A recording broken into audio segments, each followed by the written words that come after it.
안녕하십니까. 오늘은 9월 5일입니다. 오늘부터 이제 또 마태복음 다음 단계로 또 넘어갑니다. 21장.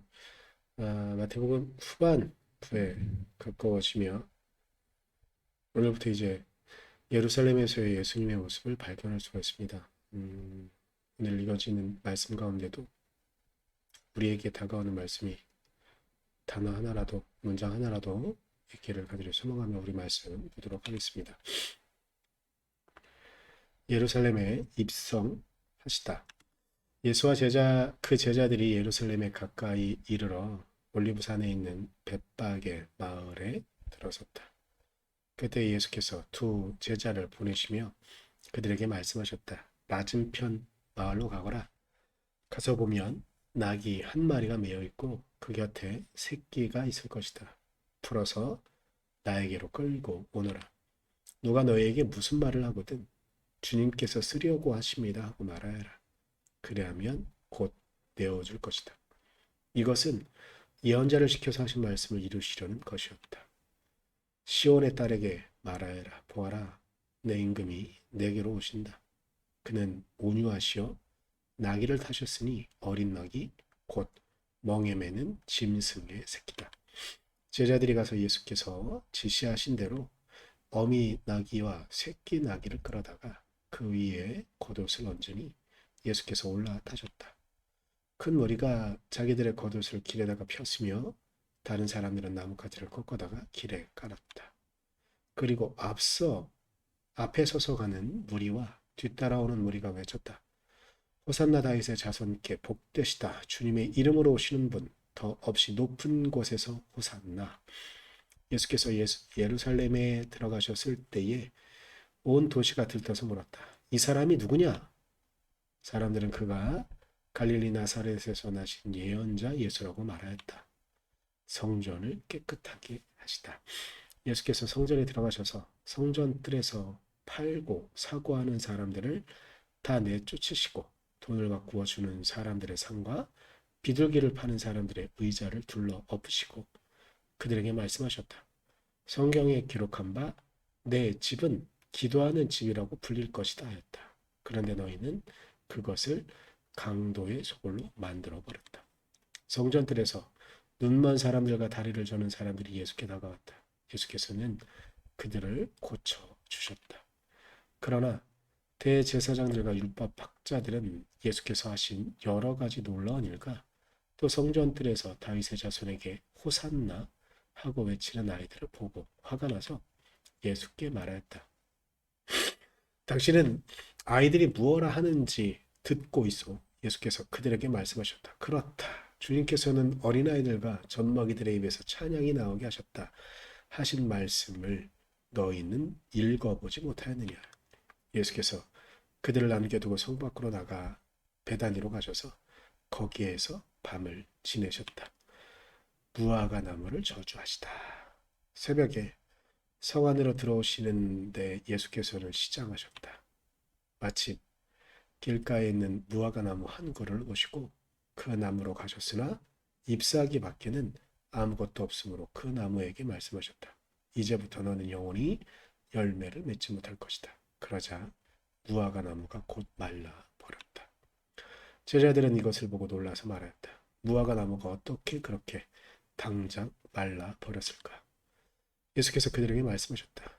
내가 진정으로 너희에게 말한다. 너희가 믿고 의심하지 않으면 이 무화과 나무의 한 일을 너희도 할 수 있을 뿐 아니라 이 산더러 들려서 바다에 빠져라 하고 말해도 그렇게 될 것이다. 또 너희가 기도할 때에 이루어질 것을 믿으면서 구하는 것은 무엇이든지 다 받을 것이다. 예수의 권위를 논란하다. 예수께서 성전에 들어가서 가르치고 계실 때에 대제사장들과 백성의 장로들이 다가와서 말했다. 당신은 무슨 권한으로 이런 일을 하시오? 누가 당신에게 이런 권한을 주었소? 예수께서 그들에게 이렇게 대답하셨다. 나도 너에게 한 가지 물어보겠다. 너희가 대답하면 나도 무슨 권한으로 이런 일을 하는지를 말하겠다. 요한의 세례가 어디에서 왔느냐? 하늘에서냐? 사람에게서냐? 그러자 그들은 자기들끼리 의논하며 말하였다. 하늘에서 왔다고 말하면 어째서 그를 믿지 않았느냐 할 것이요 또 사람에게서 왔다고 하자니 무리가 무섭소. 그들은 모두 요한을 예언자로 여기니 말이오. 그래서 그들은 예수께 모르겠다고 대답하였다. 그러자 예수께서 말씀하셨다. 나도 내가 무슨 권한으로 이런 일을 하는지를 너희에게 말하지 않겠다. 두 아들의 비유. 너희는 어떻게 생각하느냐? 어떤 사람에게 아들이 둘이 있는데 아버지가 맏아들에게 가서 얘야, 너 오늘 포도원에 가서 일해라 하고 말하였다. 그런데 맏아들은 대답하기를 싫습니다 하고 말하였다. 그러나 그 뒤에 그는 뉘우치고 일하러 갔다. 아버지는 둘째 아들에게 가서 같은 말을 하였다. 그는 대답하기를 예, 가겠습니다 아버지 하고서는 가지 않았다. 그런데 이들 가운데서 누가 아버지의 뜻을 행하였느냐? 예수께서 이렇게 물으시니 그들이 대답하였다. 맏아들입니다. 예수께서 그들에게 말씀하셨다. 말씀을 하셨다. 내가 진정으로 너에게 말한다. 세리와 창녀들이 오히려 너희보다 먼저 하나님의 나라에 들어간다. 요한이 너희에게 와서 옳은 길을 보여주었으나 너희는 그를 믿지 않았다. 그러나 세리와 창녀들은 믿었다. 너희는 그것을 보고도 끝내 뉘우치지 않았으며 그를 믿지 않았다.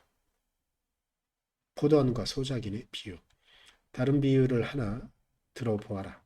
어떤 집주인이 있었다. 그는 포도원을 일구고 울타리를 치고 그 안에 포도즙을 짜는 팍을 파고 망대를 세웠다. 그리고 그것을 농부들에게 새로 주고 멀리 떠났다. 열매를 거두어 들일 철이 가까이 왔을 때에 그는 그 소출을 받으려고 자기 종들을 농부에게 보냈다. 그런데 농부들은 그 종들을 붙잡아서 하나는 데리고 하나는 죽이고 또 하나는 돌로 쳤다. 주인은 다시 다른 종들을 처음보다 더 많이 보냈다. 그랬더니 농부들은 그들에게도 똑같이 하였다. 마지막으로 그는 자기 아들을 보내며 말하기를 그들이 내 아들이야 존중하겠지 하였다.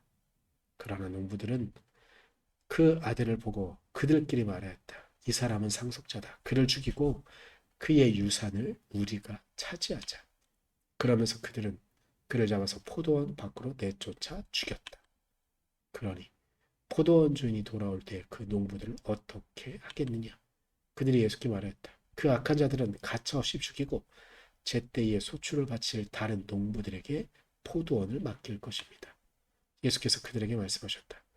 너희는 성경에서 이런 말씀을 읽어본 일이 없느냐? 집 짓는 사람이 버린 돌이 집 모퉁이의 머릿돌이 되었다. 이것은 주님께서 하신 일이요 우리 눈에는 놀라운 일이다. 그러므로 나는 너희에게 말한다. 하나님께서는 너희에게서 하나님의 나라를 빼앗아서 그 나라의 열매를 맺는 민족에게 주실 것이다. 이 돌 위에 떨어지는 사람은 부스러질 것이요 이 돌이 어떤 사람 위에 떨어지면 그를 가루로 만들어 놓을 것이다. 대제사장들과 바리새파 사람들은 예수의 비유를 듣고서 자기들을 가리켜 하시는 말씀임을 알아채고 그를 붙잡으려고 하였으나 무리들이 무서워서 그렇게 하지 못하였다. 무리가 예수를 예언자로 여기고 있었기 때문이다. 아멘. 기도하겠습니다. 주님, 우리가 주님의 은혜 가운데 주의 말씀 가운데 거하기를 오늘 예루살렘에 들어서자마자 수없이 많은 일들이 예수님 주변에 일어나는 것을 목격합니다. 어떤 이들은 예수님을 고발하려고, 어떤 이들은 예수님의 구원을 목격하려고, 혹은 그의 대상이 되려고. 주님, 우리는 어떤 마음으로 주님을 만나려고 합니까? 오셔서 우리를 고치시고 오셔서 우리를 당신의 백성으로 불러 주십시오. 주님께서만 그렇게 우리를 이끌어가 주시기를 간절히 소망하며 예수님의 이름으로 기도드렸습니다. 아멘.